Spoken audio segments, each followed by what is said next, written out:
Good afternoon dear students, welcome to she was English grammar. ఈరోజు మన topic ఏంటయ్యా అంటే యూజ్డ్ టు అండ్ వుడ్ కొద్దిగా అడ్వాన్స్డ్ టాపిక్ ఇది. కాబట్టి వీడియో చూసేవాళ్ళు కొద్దిగా జాగ్రత్తగా చూడండి. ఇది అంత ఈజీగా ఉండదు, అంత మరీ ఈజీ కాదు. యూజ్డ్ టు ఎప్పుడు వాడతాము, వుడ్ ఎప్పుడు వాడతామని. మనం మన చిన్నప్పటి రోజుల్లో మనం కొన్ని పనులు రిపీటెడ్గా చేస్తూ ఉంటాం. సైకిల్ తొక్కడం కానీ, ఈత కొట్టడం కానీ, గాలిపటాలు ఎగరేయడం కానీ, ఇట్లాంటివన్నీ మనం చేస్తూ ఉంటాం. ఇప్పుడు చెయ్యం, ఇప్పుడు మనం అవన్నీ కూడా మనం చెయ్యం. కాబట్టి ఆ ఏదైతే మీరు చేసి కొన్ని రోజులు చేసి ఆపేశారో అవి చెప్పడానికి మనం యూజ్డ్ టు కానీ వుడ్ అనేది కానీ మనం వాడుతుంటాం. కాబట్టి ఎప్పుడు వాడతామంటే వీటిని repeated actions in the past, repeated actions in the past, and they are not happening now they are not happening. ఇప్పుడు ఏం జరగట్లేదు అనమాట. ఇవి చెప్పడం కోసం మనం రెండు వాడతాం. కాకపోతే యూజ్డ్ టు అనేది ఇంకో రకంగా కూడా వాడతారు. అదొకటి నేర్చుకుంటే మనకి సరిపోతుంది. Okay, right. ఇప్పుడు చూడండి, I used to play volleyball. I used to play volleyball when I was a student. ఇక్కడ చూడండి, యూజ్డ్ టు. నేను ఇంతకుముందు ఆడేవాడిని వాలీబాల్ ఆడేవాడిని. ఎప్పుడు స్టూడెంట్గా ఉన్నప్పుడు రిపీటెడ్గా ఆడేవాడిని, రోజు ఆడుతూ ఉండేవాడిని. కొంతకాలం అయిన తర్వాత నాకు ఫ్యామిలీ వచ్చేసింది, పెద్దవాడిని అయిపోయాను. నేను ఇంకా వాలీబాల్ ఇంకా ఆడట్లేదు నేను అని చెప్పడానికి మనం ఇక్కడ యూజ్డ్ టు అనేది వాడాం. ఇదే సెంటెన్స్లో మీరు ఇక్కడ వుడ్ అనేది కూడా వాడుకోవచ్చు. వుడ్ అనేది కూడా మనం సేమ్ అదే యూజ్ కింద వాడతాం. I used to play volleyball అనొచ్చు, ఐ వుడ్ ప్లే వాలీబాల్ అనొచ్చు. రెండింటికి డిఫరెన్స్ ఏమీ లేదు. ఇక్కడ మాత్రం డిఫరెన్స్, ఎందుకంటే యాక్షన్స్ జరిగేటప్పుడు ప్లే వాలీబాల్ అంటే యాక్షనే కదా. యాక్షన్స్ జరిగేటప్పుడు మనం you can use both used to and would in the same way without any difference in the meaning. కాబట్టి ఇక్కడ మీరు I used to play volleyball, ఇక్కడ పనులు ఉన్నాయని గుర్తుపెట్టుకోండి.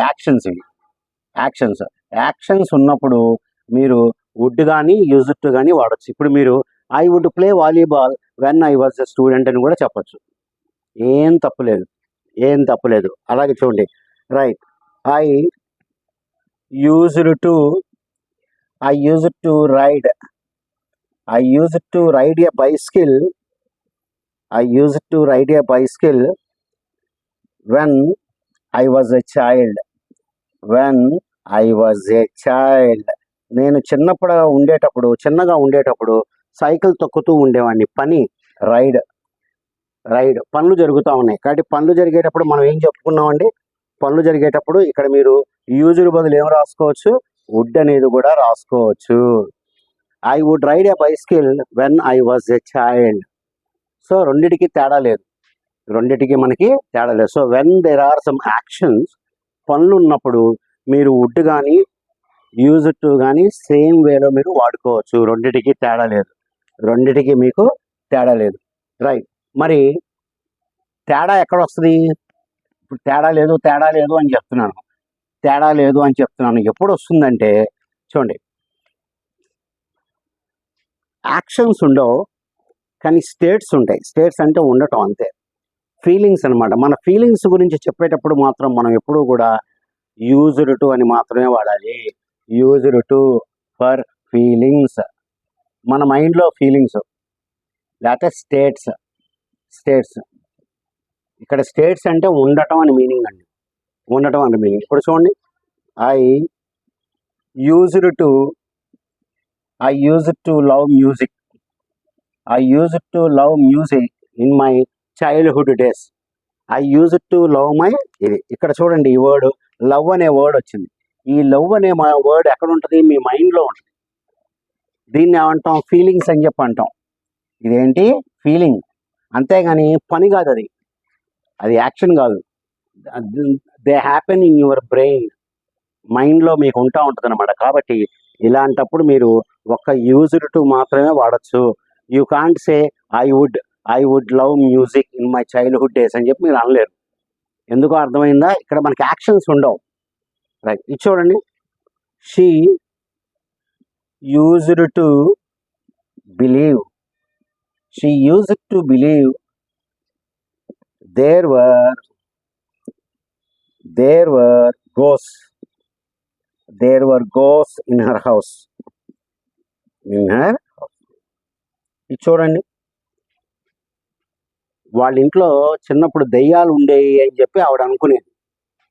ఇక్కడ చూడండి,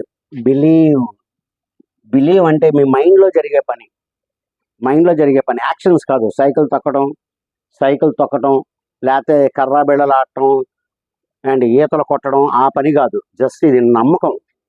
కాబట్టి ఫీలింగ్స్ అనమాట, కాబట్టి ఫీలింగ్స్ వచ్చినప్పుడు మాత్రం మీరు కంపల్సరీగా యూజ్డ్ టుని మాత్రమే మీరు రాయాలి. ఇంకోటి, ఇక్కడ వుడ్ మనకి పనికిరాదు. కాబట్టి I used to love music అని చెప్పి అనాలి. ఇప్పుడు చూడండి, he used to B a teacher. అతను టీచర్గా ఉండేవాడు. ఉండటం అని మీనింగ్ వచ్చింది. ఇక్కడ స్టేట్ అనమాట, గుర్తుపెట్టుకోండి. ఇక్కడ స్టేట్ అంటే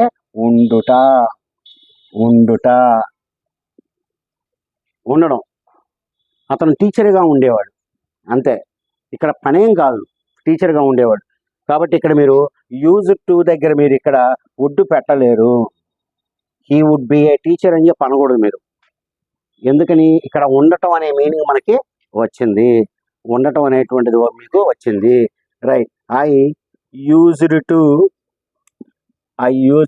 లివ్ ఇన్ లండన్. నేను లండన్లో ఉండేవాడిని, లండన్లో నివసిస్తూ ఉండేవాడిని. యూజ్డ్ టు లివ్ అనేది పని కాదండి. లివ్ అనేది యాక్షన్ వెర్బ్ కాదు, వెర్బ్ లాగా అనుకుంటారు, కానీ లివ్ అంటే ఉండటం అక్కడ. కాబట్టి ఇది ఏంటనమాట, ఇది స్టేట్కి సంబంధించింది, ఉండటం అనే మీనింగ్లో వస్తుంది అనమాట. అందుకే మనం ఇక్కడ పొరపాటును కూడా మనం వుడ్ అనేది రాయకూడదు. ఇక్కడ వుడ్ అనేది మనకి తప్పు అవుతుంది. మనకి అర్థమైందండి మీకు? అది మెయిన్గా ఉండేటువంటి డిఫరెన్స్ ఇదంతా కూడా. కాబట్టి యూజ్డ్ టు ఎప్పుడు, యూజ్డ్ టు కానీ వుడ్ కానీ రెండు యాక్షన్స్ ఉన్నప్పుడు వస్తాయి. You can use both of them without any change of meaning when there are some actions in the sentence. But when it comes to feelings and states, we have to use only used to. ఈ విధంగా మనం చెప్తూ ఉంటాం. ఇది మెయిన్గా ఉండేటువంటి difference, అంతకు మించి ఏమీ లేదు దీనిలో. రైట్, అలాగే చూడండి,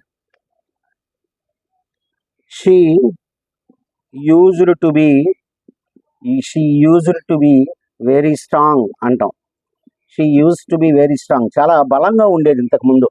బలంగా ఉండేది, ఉండుట పని కాదు. She use to be very strong in those days. ఆ రోజుల్లో చాలా స్ట్రాంగ్గా ఉండేది, ఇప్పుడు ఆవిడ స్ట్రాంగ్గా లేదు. అది ఓకే.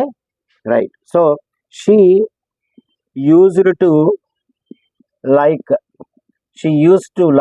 స్వీట్స్. ఇక్కడ మనకి క్వశ్చన్ ఏంటంటే, మీరు ఇక్కడ వుడ్ రాయొచ్చా లేదా అనేది ఆలోచించుకోండి. ఇక్కడ వుడ్ రాయొచ్చా చెప్పండి. వుడ్ రాయొచ్చా? వుడ్ ఎప్పుడు కూడా యాక్షన్స్ ఉండాలి వుడ్ చెప్పాలంటే. కాబట్టి ఇక్కడ చూడండి, బలంగా ఉండేది, ఉండటం అని ఆడే చెప్తున్నాడు. కాబట్టి యూజ్డ్ టు అని రాసుకోవాలి. Right, she use to like sweets. ఆవిడ స్వీట్స్ ఇష్టపడతా ఉండేది. లైక్ అనేది ఏంటండి, మెంటల్ యాక్షన్. అది దట్ ఈజ్ ఏ ఫీలింగ్. కాబట్టి ఫీలింగ్స్ వచ్చినప్పుడు you have to use only used to. ఇది మెయిన్గా ఉండేటువంటి డిఫరెన్స్. ఇంతకు మించి డిఫరెన్స్ లేదు మీకు, ఇంతకు మించిన డిఫరెన్స్ మీకు లేదనమాట. సో డియర్ స్టూడెంట్, నా వీడియోస్ కోసం చూస్తూ ఉండండి. నెక్స్ట్ 1 or 2 days నుంచి కొద్దిగా స్పెషల్గా ఉంటాయి నా వీడియోస్ అన్నీ కూడా. ఎక్కువగా స్పోకెన్ ఇంగ్లీష్ మీద కాన్సన్ట్రేట్ చేద్దామని చెప్పి అనుకుంటున్నాను. నా వీడియోస్ చూడండి, ఇంగ్లీష్ అది నేర్చుకోండి బాగా. ఇంగ్లీష్ అంటే భయం పోగొట్టుకోండి. మనం అందరం కూడా ఇంగ్లీష్ని అచీవ్ చేద్దాం. అందరికి అసలు ఇంగ్లీష్ అంటే భయం లేకుండా చేసుకుందాం. నా వీడియోస్ నచ్చితే కనుక మీరు తప్పనిసరిగా లైక్, షేర్ అండ్ సబ్స్క్రైబ్ మాత్రం చేయండి. మీ ఫ్రెండ్స్ వాళ్ళందరికీ కూడా షేర్ చేస్తూ ఉండండి. ఈ రోజు నుంచి దసరా స్టార్ట్ అయింది. Wish you all A happy Dasara. Good day to you all.